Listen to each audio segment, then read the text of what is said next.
এবার কুসুমের দেওয়া উপহার দেখে খুশি হয়ে যায় ইন্দ্রাণী। কুসুম ধারাবাহিকের প্রতিদিনের আপডেটগুলো পেতে হলে আমাদের পেজটি ফলো দিয়ে আমাদের সাথে থাকুন। ভিডিওটি ভালো লাগলে অবশ্যই একটা লাইক দিয়ে ভিডিওটি শেয়ার করে দেখতে থাকুন।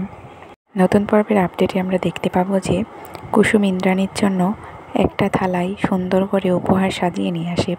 তখন আয়ুষ্মানের কুসুমের সঙ্গে দেখা হয়ে যায়। তখন আয়ুষ্মান বলে যে, কী ব্যাপার কুসুম, কোথায় যাচ্ছ? কোথাও যাচ্ছ নাকি? মনে হচ্ছে যে তুমি মন্দিরে যাচ্ছ। তখন কুসুম বলে যে, আমার মন্দির তো এই বাড়িটাই, তাই আমি সেখানেই যাচ্ছি। আমি দেবী মায়ের জন্য এই উপহারটা নিয়ে যাচ্ছি। তখন আয়ুষ বলে যে, চলো তাহলে আমিও তোমার সঙ্গে যাচ্ছি। তখন আয়ুষ কুসুমকে নিয়ে চলে আসে। এদিকে জয়িতা এবং দেবলীনাকে উচিত জবাব দিয়ে দেয় ইন্দ্রাণী। তারা আর ইন্দ্রাণীর কথা শুনে আর কোনো কথা বলে না। তখনই সেখানে আয়ুষ বলে ওঠে যে, মা। তখন আয়ুষ আর কুসুমকে একসঙ্গে দেখে বলে যে, কুসুম আর আয়ুষ একসঙ্গে কি করছে?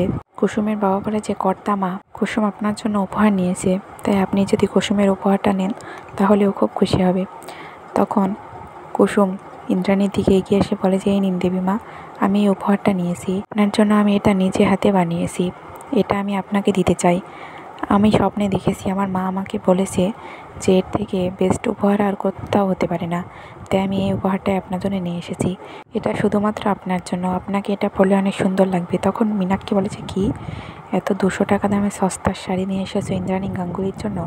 দিদিভাই এই শাড়িটা পরবেও না, এই শাড়ি তো আমাদের বাড়ি কাজের লোকে পরে না। এই বলে একের পর এক কুসুমকে অপমান করতে থাকে মীনাক্ষী।